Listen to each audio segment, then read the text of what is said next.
Oh là là là là les gars, la machine du FC Barcelone ne veut plus s'arrêter les gars. Yo les gars, yo tout le monde, yo les mecs, on se retrouve pour une nouvelle vidéo et une nouvelle vidéo débrief de ce match, de ce derby plutôt entre le FC Barcelone et l'Espagnol Barcelone. Victoire 4-1 du Barça dans un match où ils auront souffert, où ils se seront fait peur, mais ils sont venus quand même gagner ici au Camp Nou. Mais on va en parler dans ce débrief. Avant que la vidéo débute, n'hésitez pas à vous abonner, liker, partager et commenter. Et on est tout de suite parti et on peut commencer par dire que l'Espagnol Barcelone a quand même remis en question le Barça, parce que le Barça menait 2-0 avec un doublé de Ferran Torres, Lamine Yamal, le Barça et tout, on en parlera juste après. Là on parle de l'Espagnol Barcelone. L'Espagnol Barcelone a quand même su faire peur entre guillemets au Barça, c'est-à-dire que le Barça menait 2-0, tu mets un but du 2-1, tu te crées quelques occasions, sauf que tu n'arrives pas à marquer, notamment en deuxième période. Pourquoi? Parce qu'on a eu un Barça qui aura été très très bon et très efficace. En première période, le Barça les gars c'est très très fort. L'attaque du Barça avec Lamine Yamal et Ferran Torres, et Yamal qui te fait des passes décisives exceptionnelles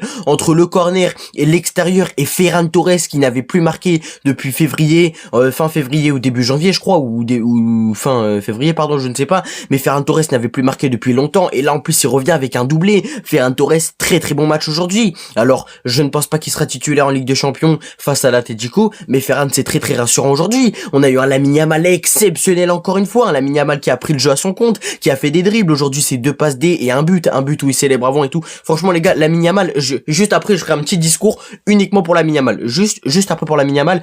Mais donc voilà, Lamine Yamal, très très bon match encore une fois. Fermin Lopez pardon, ça a été bon, mais on s'attend peut-être un petit peu plus de Fermin Lopez parce qu'il a été bon. Alors il n'arrivait pas forcément à créer le jeu qu'il voulait, mais à chaque perte de balle il faisait le pressing pour récupérer le ballon. Et Gavi sur le côté gauche, j'ai énormément aimé son match. J'ai aimé son match parce que dans la combativité on a retrouvé du Gavi. Gavi c'est la grinta, c'est le FC Barcelone en un joueur. En fait Gavi il montre tout, il représente tout, c'est la grinta. Il prend forcément un carton jaune pratiquement à chaque match qu'il joue. Franchement Gavi, j'aime trop ce joueur. Gavi il se bat, c'est comme un petit peu, bon c'est pas trop le même profil, mais un Lucas Hernandez au Paris Saint-Germain avec énormément de grinta, qui se bat pour son club. Gavi franchement c'est la même chose, il fait pas forcément un match exceptionnel avec le ballon, mais sans ballon en tout cas Gavi c'est très très intéressant, et très bon match de la part de Gavi. Ensuite le milieu, un milieu très compact avec Pedri et Eric Garcia. Eric Garcia était un petit peu plus bas, mais Pedri encore une fois les gars.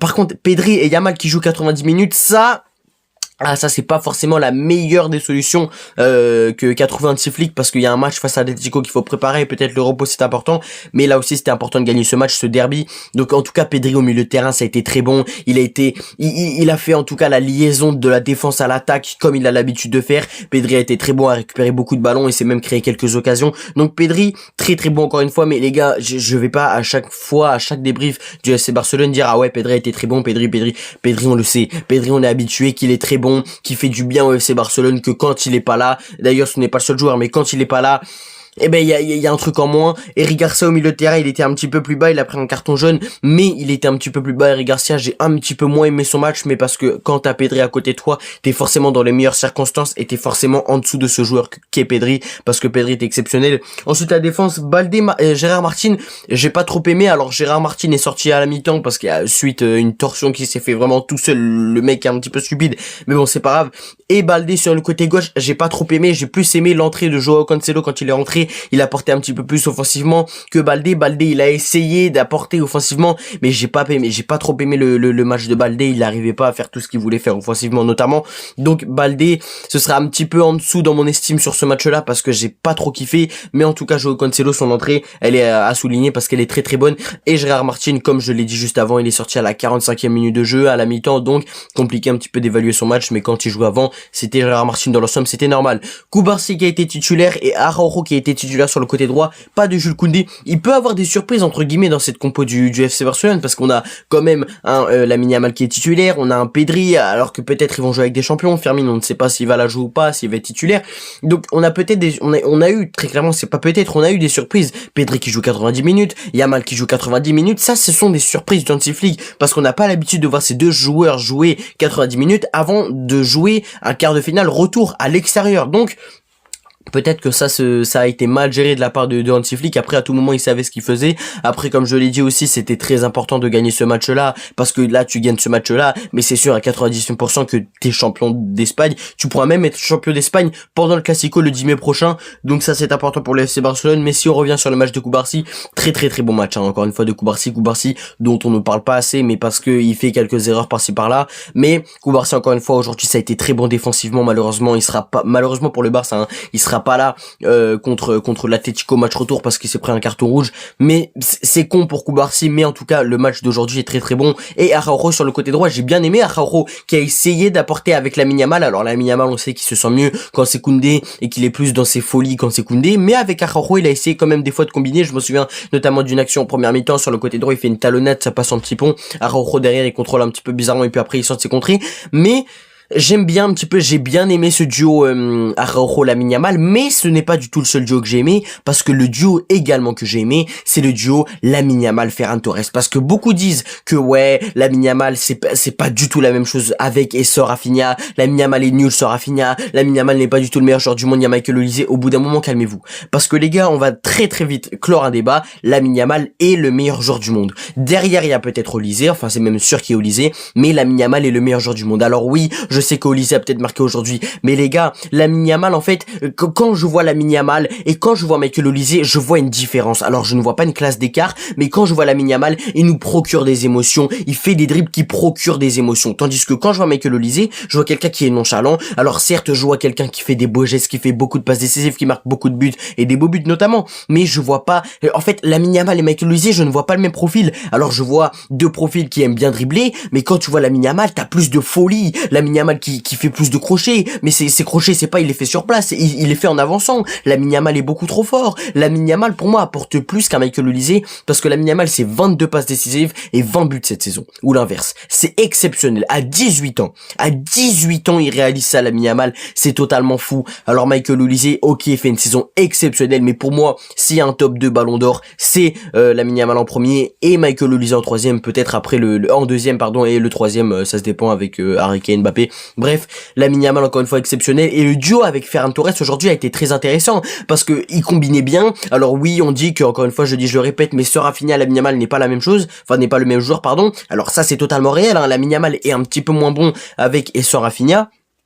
Enfin, sans Rafinha, il est moins bon. Mais là, on a trouvé un nouveau duo avec Lamine Yamal qui combinait avec Ferran Torres, pardon. D'ailleurs, il y a notamment deux passes de Lamine Yamal, c'est sur qui? C'est sur Ferran Torres. La première, elle est exceptionnelle, c'est un corner qui dépose sur le crâne de Ferran Torres, qui arrive quand même à remporter ce duel aérien et qui fait cette célébration où il sourit et qui fait ça notamment sur son premier but. Le deuxième but, c'est un petit extérieur de Lamine Yamal, il prolonge, Ferran Torres prolonge pour la mettre au fond des filets. Donc ce duo-là m'a beaucoup plu dans ce match-là du FC Barcelone. Alors évidemment, je ne pense pas que Ferran Torres ne sera titulaire face à l'Atlético, mais c'était un duo intéressant, un duo qui a proposé du jeu offensivement, donc ça fait plaisir pour le FC Barcelone de voir un autre duo que le duo Rafinha-Lamine Yamal, ou même Koundé-Lamine Yamal, ou même Baldé-Lamine Yamal, un autre duo encore une fois qui tourne autour de Lamine Yamal, mais dans tous les cas, cette équipe du Barça tourne autour de Lamine Yamal. Lamine Yamal est l'élément entre guillemets clé de ce FC Barcelone pour déclencher probablement une remontada. Donc voilà, les gars, tout à l'heure j'ai dit que j'allais faire une déclaration à Lamine Yamal, c'est l'heure de la déclaration.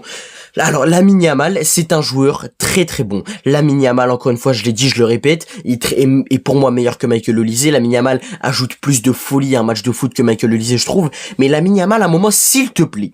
Alors, je ne sais pas, non, il ne le verra pas cet extrait. Mais s'il te plaît, Lamine Yamal, viens au Paris Saint-Germain. Alors oui, peut-être qu'il y a certains supporters du PSG, d'ailleurs, je ne sais pas pourquoi, mais ne veulent pas que Lamine Yamal, pardon, vienne au PSG, pardon, excusez-moi. Mais Lamine, s'il te plaît, viens au Paris Saint-Germain, parce que quand tu vois qui danse, qui célèbre, les gars, je vous jure, on a besoin de cette fumée au PSG, on a besoin de cette folie. Lamine Yamal, si tu veux remporter ta première Ligue des Champions, viens au Paris Saint-Germain, ce sera avec nous que tu la remporteras, et on va t'accueillir à bras grands ouverts, Lamine Yamal. Quand je verrai l'annonce de Fabrizio Romano en disant Lamine Yamal, tout PSG, here we go, je serai en slibard, je vous ferai une vidéo en slibard, les gars, parce que Lamine Yamal, quand il viendra au PSG, parce que c'est sûr et certain certain, dans un monde où il viendra au Paris Saint-Germain, ça c'est sûr, dans la continuité de sa carrière, il va forcément venir au Paris Saint-Germain. S'il veut recopier Messi, Messi il est passé par le PSG. S'il veut recopier Neymar, Neymar il est passé par le PSG. Lamine, s'il te plaît,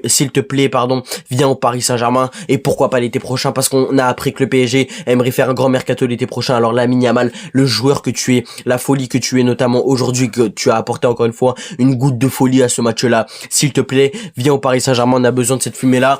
Bref, Lamine Yamal, encore une fois, un match très bon. Le client sur son côté, enfin le défenseur qui était face à lui, ça a été très dur pour lui, parce qu'il n'a pas bien su défendre face à Lamine Yamal, mais en même temps, j'ai envie de dire, c'est Lamine Yamal, le meilleur joueur du monde. Ah les gars, après là maintenant tout de suite on va parler de ce match face à l'Atlético. Je pense qu'il y aura une remontada.